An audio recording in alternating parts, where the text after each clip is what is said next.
इस कार्यक्रम के पुण्यार्जक हैं श्री विनोद कुमार जैन मिलेनियम, श्रीमती नीता जैन, समस्त गुरु भक्त परिवार फिरोजाबाद, सुमन प्रकाश, मिथिलेश, अनिल, राजेश, ऋषु, रुचि, Nitin Jain Mumbai, Shrimati Trishala Jain, doctor Monika Jain, doctor Neeraj, Nikhil, Sejal Jain, Paschim Vihar, Delhi, Shrimati Santosh Jain, Shri Vishal Chand Jain, Shrimati Poonam Jain CMA, Pankaj Jain, Amit Jain, राशि जैन, उन्नति जैन, सेक्टर 37 नोएडा, श्री पारसमल, इंदिरा देवी, संजय, विनीता, अजय, नीतू जैन, बाकलीवाल परिवार, सूरत। भारत देश पुरावैदिक काल से एक आध्यात्मिक, धार्मिक, समीचीन संस्कृति का संवाहक, संचालक, निर्माता रहा है। विश्व की दृष्टि में भारत का स्थान गुरु की तरह से प्रशंसनीय और आदरणीय रहा है। किसी ने भौतिक समृद्धि के कारण इसे सोने की चिड़िया कहा, तो किसी ने आध्यात्मिक विद्या के कारण परमात्मा के बीज का सिंचक और उस वृक्ष का पोषक कहा। भारत देश के संबंध में अनेक संप्रदाय और आमनाय के मानने वाले महानुभावों ने प्रशंसनीय शब्द और वाक्य लिखे। यहाँ तक भारत देश को नमस्कार किया है। जो विशेषता भारत देश में है, अन्य देशों में वह उपलब्ध न हो सकी। भारत देश के बारे में लिखा, भारतम सुट्ठ देशोत्थी अज्जप्राण दायगा भारतस रणमोजत्थ ठाई मई पुब्बजा। आचार्य महोदय ने अज संकृति नामक ग्रंथ में लिखा है, भारतम सुट्ठ देशोत्थी, भारत एक श्रेष्ठ देश है। अज्जप्राण दायगा, इसकी अनेक विशेषताओं में से एक प्रमुख विशेषता का कथन करते हुए कह रहे हैं कि ये आध्यात्मिक ज्ञान को देने वाला है। जैसे पुष्प वाटिका की अनेक विशेषता होते हुए भी एक बात कहते हैं, सुगंधी देने वाली है। नदी की अनेक विशेषताओं को देख करके भी कहते हैं उसमें शीतल जल प्रवाहमान है। स्वर्ण की अनेक विशेषता होते हुए भी कहा जाता है वह स्वर्ण पीत वर्ण का होता है। पुष्प की, कमल की विशेषता अति कोमल। प्रत्येक वस्तु में अनेक विशेषताएं होती हैं, फिर भी कोई एक ऐसी विशेषता जो विशेषता अन्य द्रव्यों में, वस्तुओं में संभव न हो, तो वह वास्तव में ही सबके लिए प्रशंसनीय और ग्राह्य होती है। भारत देश की भी विशेषता कि यह अनादिकाल से अन्य समीपस्थ और दूरस्थ देशवासियों के लिए आध्यात्म ज्ञान देने वाला रहा। वैदिक परंपरा के अनुसार नारायण श्री कृष्ण ने अर्जुन के निमित्त से आध्यात्म उपदेश दिया, जो गीता नामक एक धर्म ग्रंथ में निबद्ध है। व्यास जी के द्वारा लिपिबद्ध भागवत पुराण में अन्य कवियों के द्वारा रचित स्मृति और पुराणों में निबद्ध है। उधर तीर्थंकरों ने जिस आध्यात्मिक विद्या को अपनी आत्मा में उत्पन्न करके और उसको जीवन में धारण करके सर्वज्ञता को प्राप्त किया, और उन सर्वज्ञ देव तीर्थंकर देव रूपी हिमगिर से जो आध्यात्मिकता का झरना फूट पड़ा, आज तक सूखा नहीं और कभी सूखेगा भी नहीं। ऐसा हुआ भारत देश, जिस देश में अनेकों तीर्थंकर, चक्रवर्ती, कामदेव, नारायण इत्यादि पुण्य पुरुषों ने जन्म लिया, जिस देश में स्वयं शासन किया, शासन करते हुए वे स्वयं अपना हित करना न भूले और दूसरों के हित के लिए प्रेरक निमित्त बने। इसलिए ऐसे भारत देश के लिए यहाँ पर आचार्य महोदय कह रहे हैं, भारतस्य अडमो जत्थ, उस भारत के लिए मैं नमस्कार करता हूँ जत्थ जहाँ पर ठाई मई पुब्बजा, मेरे पूर्वज स्थित रहे, जिन्होंने विश्व को आत्महित का रास्ता दिया। वर्तमान काल में भारत देश में प्रजातंत्र है। इसके पूर्व अनेक सदियों तक यहाँ राजतंत्र रहा, वात्साहित रही, जिसमें एक व्यक्ति के निर्णय सर्वोपरि और सर्वमान्य माने जाते थे। उसके आदेश का पालन करना ही प्रजा का धर्म माना जाता था। प्रजा अपनी भावनाओं को व्यक्त करे, शासक माने न माने यह जरूरी नहीं था। राजतंत्र में यही दोष था कि राजा प्रवृत्ति प्रजा के अनुकूल भी कर सकता है, प्रतिकूल भी कर सकता है। अनेक अत्याचारी, आक्रांता, दुष्ट शासक हुए जिन्होंने प्रजा के साथ ऐसा दुर्व्यवहार किया जो दुर्व्यवहार कभी कोई पशुओं के साथ भी नहीं करे, सज्जन पुरुष किसी दुष्ट के साथ भी न करे। किंतु प्रजा ने राजतंत्र में उन सबको सहन किया। आज अत्यंत सुखद वार्ता ये है कि भारत देश में प्रजातंत्र है। ये प्रजातंत्र आज पहली बार आया ऐसा नहीं है। प्रजातंत्र पहले भी था, हजारों वर्ष पूर्व भी था, तब भी राजा के चयन की पद्धति थी। प्रजा ही राजा का चयन करती थी। वैशालीगढ़ का प्रतिपालक, जन का भाग्य विधाता, इसी देखता आज विश्व वह प्रजातंत्र की माता। प्रजातंत्र महाराज चेटक के समय में भी था। भगवान महावीर स्वामी वर्धमान के नाना, इन्होंने 14 वज्जीगढ़ को संगीत करके और एक तंत्र प्रजातंत्र की स्थापना की, सबके हित के लिए स्थापना की। किस तरह उन्होंने राज्य का संचालन किया, पूरे भारतवर्ष का संचालन किया। उसके उपरांत अजातशत्रु कुड़िक महाराज बिंबिसार सेन के पुत्र, उन्होंने पूरे भारतवर्ष को एकता के सूत्र में बांधा। कलिंग अधिपति सम्राट खारवेल, चंद्रगुप्त मौर्य, जिन्होंने पूरे भारतवर्ष को एकता के सूत्र में बांधा और उन्होंने भी प्रजातंत्र का सहारा लेकर के प्रजा के सुख की भावना भाई।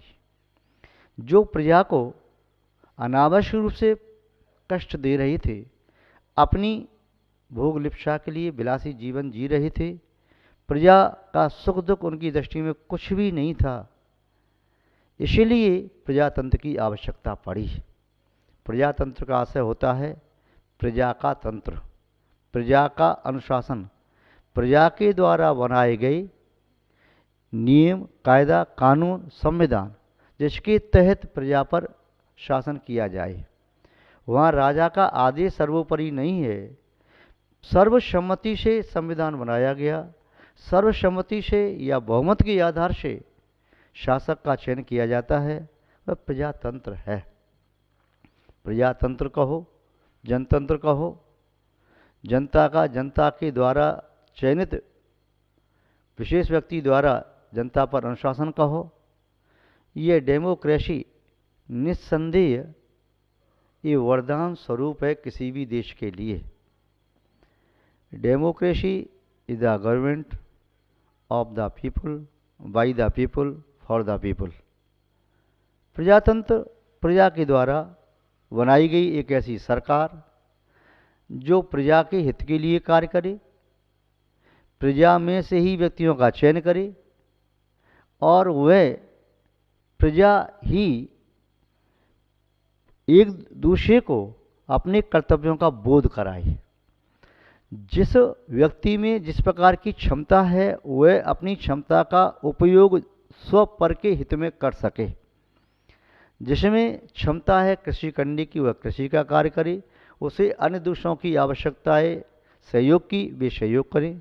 जो वैद्य है, हकीम है, चिकित्सक है, वह अपनी क्षमता का उपयोग दूसरों के आरोग्य के लिए करे। जो सेवा करने में समर्थ है वह सेवा करने में उपयोग करे।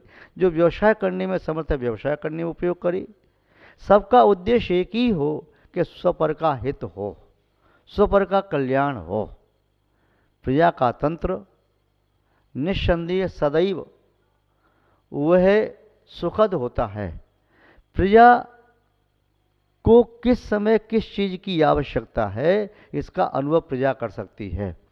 संभव है महलों में रहने वाला व्यक्ति प्रजा की भावनाओं को, प्रजा की आवश्यकताओं को न समझ पाए, किंतु प्रजा समझ सकती है कि हमारी भावनाओं को, हमारी आवश्यकताओं को कौन पूर्ण कर सकता है। उस व्यक्ति का वह चयन करती है और चयन करके अपना राजा बनाती है। हम आपकी आज्ञा मानेंगे, हम आपके निर्देशों का पालन करेंगे, आपके संकेतों का पालन करेंगे, क्योंकि हम जानते हैं, हमारा पर विश्वास है, आपका जीवन हमारे लिए है। हमारे इस ग्राम की, हमारे नगर की, शहर की, जनपद की, प्रांत की और देश की रक्षा के लिए आपने अपना सारा जीवन समर्पित किया है। हम आप पर विश्वास करते हैं। जनता का उस शासक पर विश्वास और शासक का अपनी जनता पर विश्वास। जैसे घर के मुखिया पर घर के सदस्यों का विश्वास और सदस्यों का अपने मुखिया पर विश्वास घर की उन्नति के लिए, घर के सुख और शांति के लिए एक आवश्यक होता है। उसके बिना घर में सुख शांति रह नहीं सकती। विश्वास बहुत बड़ी चीज है। सम्राट चंद्रगुप्त मौर्य के समय घर में ताले नहीं लगाए जाते थे। बेल्जियम में आज भी ऐसी दुकानें हैं जहाँ पर दुकानदार बैठता नहीं, रेट लिखा हुआ है, वस्तुएं रखी हैं, जितनी वस्तु चाहिए ले जाइए और अपना पैसा उसमें डाल दीजिए। आज भी ऐसी कई दुकानें हैं, एक दाम की दुकान, बस आपको उतना दाम देना है, आप कोई वस्तु ले जाइए। चाहे ग्राहक नया हो, पहली बार आया हो, चाहे 100 बार आ चुका हो, कहीं कोई ठगने की बात नहीं। आज भी कई जगह ऐसा है कि व्यक्ति को अपने नसीब पर, अपने पुरुषार्थ पर, अपने भाग पर विश्वास है, इसीलिए चीटिंग करने का भाव उसके मन में नहीं आता। यदि कदाचित वह आधा घंटा काम कम करता है, 8 घंटे की बजाय 7.5 घंटे करता है, तो अपने मालिक से कहता है मेरे इस वार्षिक में जो पारिश्रमिक आप दे रहे हैं इसमें से कुछ कम कर दिया जाए, आज मैंने काम कम किया है। जब मैं आधा घंटा काम ज़्यादा करता हूँ तब मैं आपसे कहता हूँ मुझे आधा घंटे की मुझे अलग से मजदूरी चाहिए, तो आज मैंने आधा घंटा काम किया है तो मुझे आधे घंटे की मजदूरी कम देना चाहिए। क्योंकि यदि मैं आधा घंटे की मजदूरी ज़्यादा आज ले लूँगा तो वह मजदूरी मेरे लिए सफल न होगी। आज परिश्रम से ज़्यादा पारिश्रमिक प्राप्त करके मैं चोर बनना नहीं चाहता, मैं अपनी आत्मा को बेईमान बनाना नहीं चाहता, मैं ईमानदारी से काम करना चाहता हूँ। तो आज ये अवस्था होना चाहिए। आज घर में 3 मेंबर हैं, 3 सदस्य हैं, 4 सदस्य हैं, चारों के कमरे अलग अलग, चारों के कमरे में ताले लगे। यदि अंदर अलमारी है, अलमारी में ताला लगा, बैग रखा है, बैग में ताला लगा, बैग के अंदर चेन है, उसमें भी ताला पड़ा, यदि कोई डायरी है तो डायरी में ताला लगा। आश्चर्य है, तुम कितने ताले लगाओगे, कहाँ कहाँ ताले लगाओगे?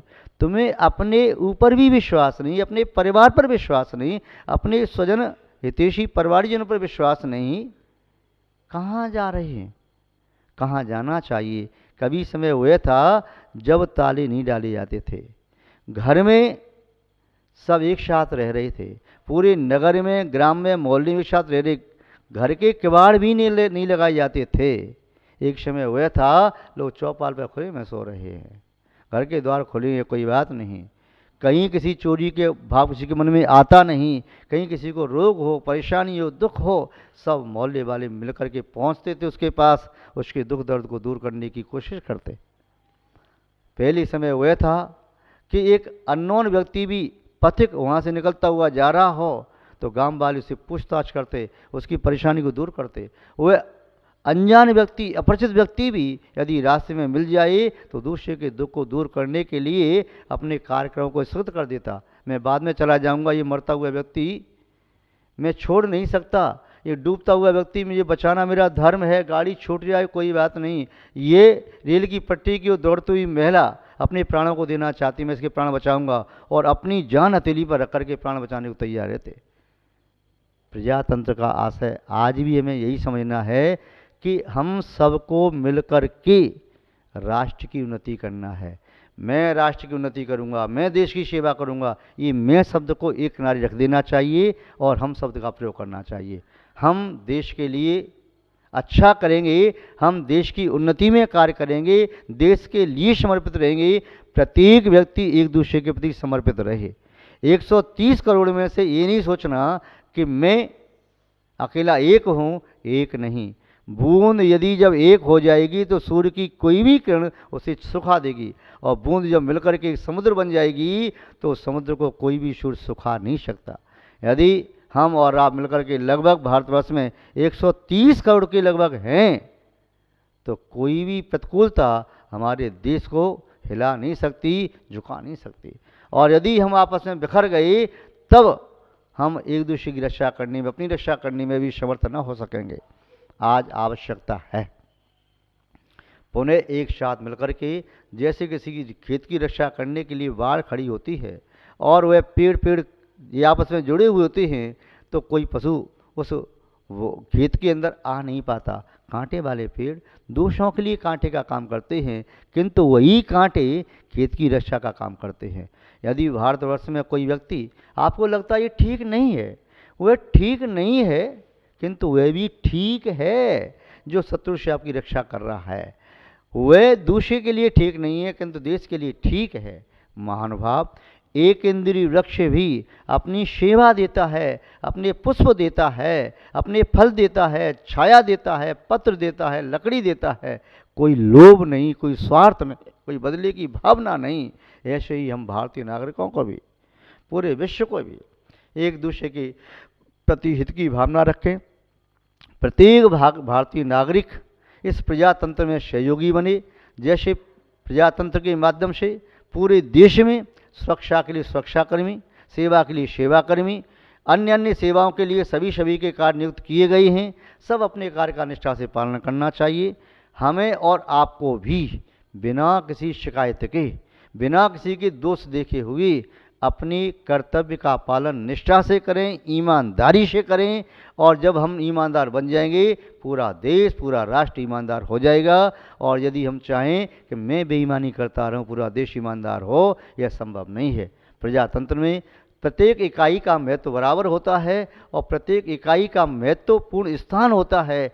एक इकाई भी खंडित होती है, अशुद्ध होती है, यदि अपने पद से च्युत होती है तो उसका प्रभाव पूरी उस चेन पर पड़ता है। चेन कोई कितनी भी लंबी हो, एक यदि उसमें से कड़ा टूट जाता है पूरी चेन बिखर सकती है। इसलिए आप और हम सब प्रजातंत्र के साथ जीना सीखें, अपने कर्तव्य का निष्ठा के साथ पालना करना सीखें। आज बस इतना ही, शेष चर्चा अपने बाद में कभी करेंगे। जय बोलिए श्री शांतनाथ भगवान की। कार्यक्रम के पुण्यार्चक थे श्री विनोद कुमार जैन मिलेनियम, श्रीमती नीता जैन, समस्त गुरु भक्त परिवार, फिरोजाबाद। सुमन प्रकाश, मिथिलेश, अनिल, राजेश, ऋषु, रुचि, Nitin Jain, Mumbai. Shrimati Trishala Jain, doctor Monika Jain, doctor Neeraj, Nikhil, Sejal Jain, Paschim Vihar, Delhi. Shrimati Santosh Jain, Shri Vishal Chand Jain, Shrimati Poonam Jain, CMA Pankaj Jain, Amit Jain, राशि जैन, उन्नति जैन, सेक्टर 37, नोएडा। श्री पारसमल, इंदिरा देवी, संजय, विनीता, अजय, नीतू जैन, बाकलीवाल परिवार, सूरत।